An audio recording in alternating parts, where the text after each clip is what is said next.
Alrighty, ladies and gentlemen, what's up? Kenji's World, continuing with his kitchen. So, last time I said my kitchen might be at the front.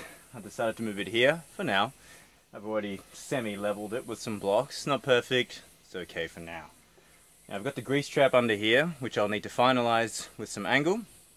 And also, if you look to this side, I've got, hard to see, but this is actually my first stage filtered water, which went through this bucket, which inside has, so I've got an old ceramic filter with minerals. So this is the old one. There used to be in my Southern Cross pottery filter for drinking water. This is old, but this is great for removing like first stage, just debris. And sure, the filter's been used a lot, but it's got still a nice ceramic outside. So the first stage goes through here, coming out, and goes into this vessel here. Now, I was actually going to use a caravan style hand pump. I swear I saw one at Bunnings, maybe it wasn't Bunnings, wasn't there, called Super Cheap. I was like, surely, do you guys have one? I thought I saw it there. They're like, no, we don't have one. So I ended up buying this. Now, hilariously, it was at Super Cheap. They did sell it. It was there for $29.90. I was like, you bastards. But they did have one. But instead, while I was at Bunnings, I saw this. 12 volt, you know, camping shower for 30 bucks as well. And I was like, technically that's just a 12 volt water pump with the shower head on it. I've got a hole here where that hand pump was gonna go. I've got a spare battery down here with 12 volt outlet and a solar blanket that I can charge it with. So I thought, you know what? I'm gonna go with this guy, which means I may be able to just have a nice 12 volt solar pump that's going to pump water. And sure, it's got a shower head, but that's kind of nice, you know, rinse my dishes, etc. So I thought, sweet, I'm going to give it a crack. So before I start putting the water components together, I'm first going to have to rig up my battery and my solar blanket because it's been sitting in the shed and it's a little bit flat. Some Anderson plugs to my solar charge controller, just to make it easy to turn it on and off, because this is not going to take a lot of energy. So this battery won't need to be charged all the time, but every so often I will. Hence why I've got the solar blanket, so I can pop it out in the sun, charge it up for a day, and it's good for like a week or so. And then move on to the water.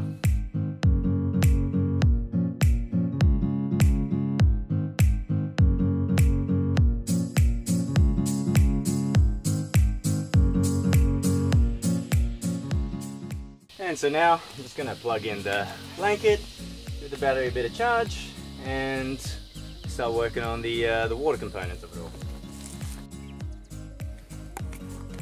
So this side is the main grease trap, and I'll show you what's happening inside and what I need to put on to complete it. This side is just going to be catching my water, then I can pop the lid off and send it out into the garden later, into my trees, etc. And if I want to do the last little filtering of stuff off the top, I can, but this is the main one.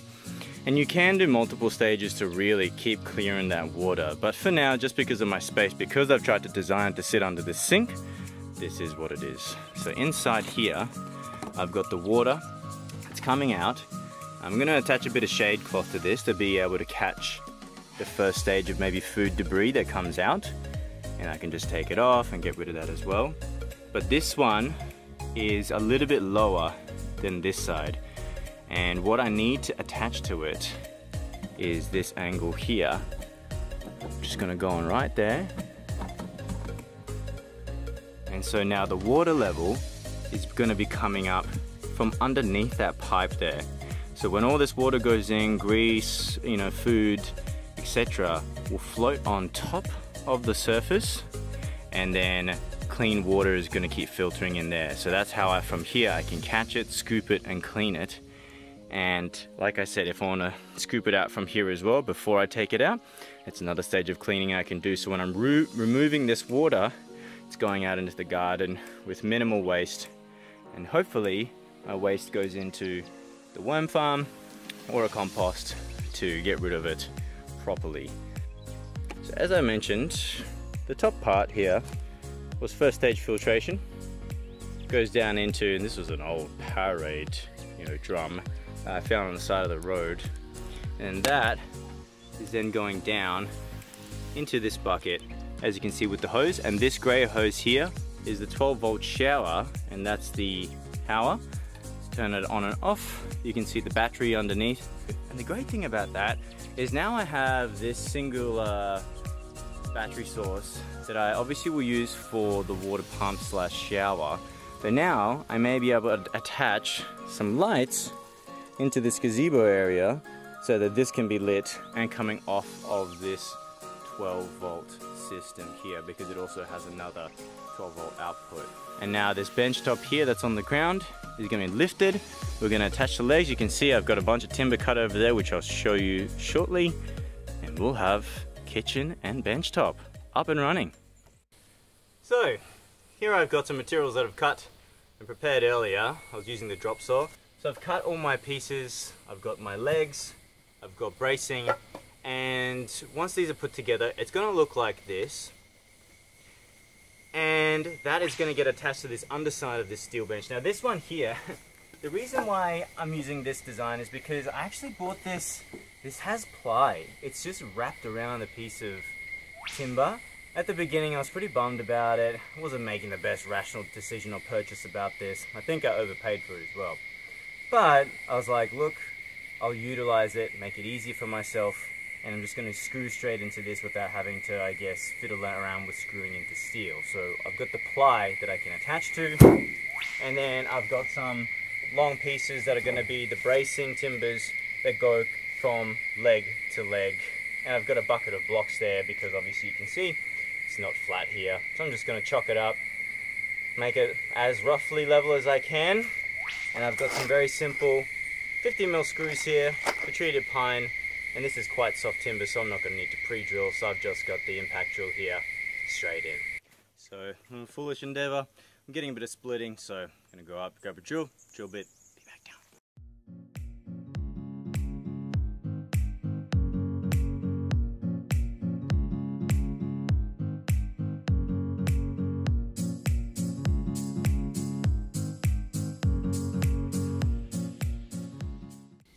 So this stage here, where I'm marking where this guy's gonna go, super general. I'm just picking a spot that is good enough so that this bracing can still fit in there. That's all I care about. So don't take it too seriously. Don't let perfect be the enemy of good, right? And because this is being cut to the exact same size as this, we'll have to make sure is that I'm flush on the ends. That's gonna mean my legs are pretty darn straight. And it's also hitting flat on this board here. So a lot of things that are self-organizing.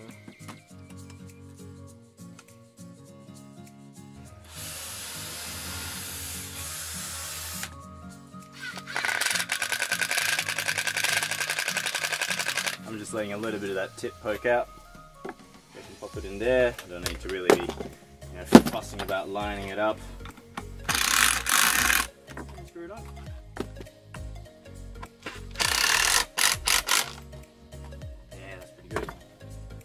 Double it up.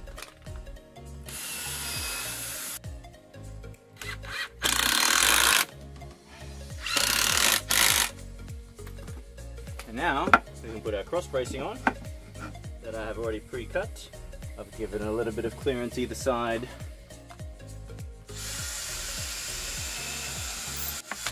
first one, that's always going to be the most tedious. Pop it in the hole. Line up my bottom end so it's roughly into position. It's one screw, so if I need to maneuver it, I can change it.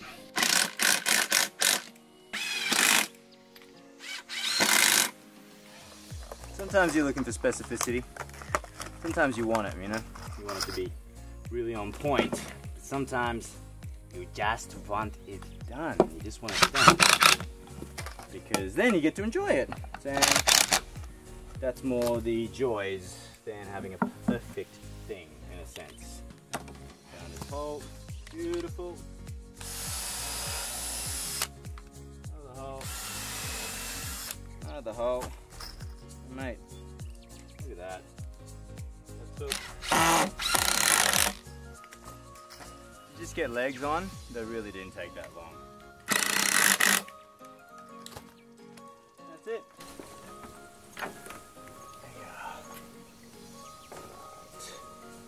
got a bit of a break here, so I'm going to put that at the back.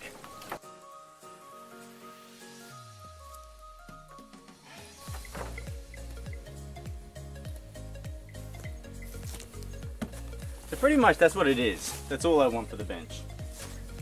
But now I'm going to put that cross bracing bar across on the back as a horizontal, one diagonal, just one at the front here. Might even put it at the top, just so I can get some boxes underneath it.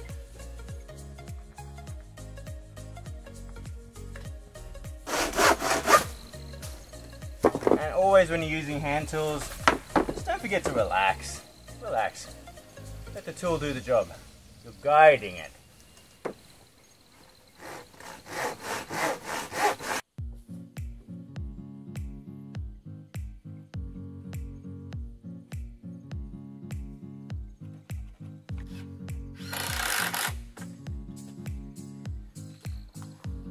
Everything's feeling solid. It feels a little low, but I know that I'm going to prop this side up. It'll make it a little bit higher. So you can see we're plenty on hill here. That's fine. Let's bring out these blocks and start lifting some stuff up. Hey, nice. I'm happy. I'm happy. Back it over a bit more. Love it.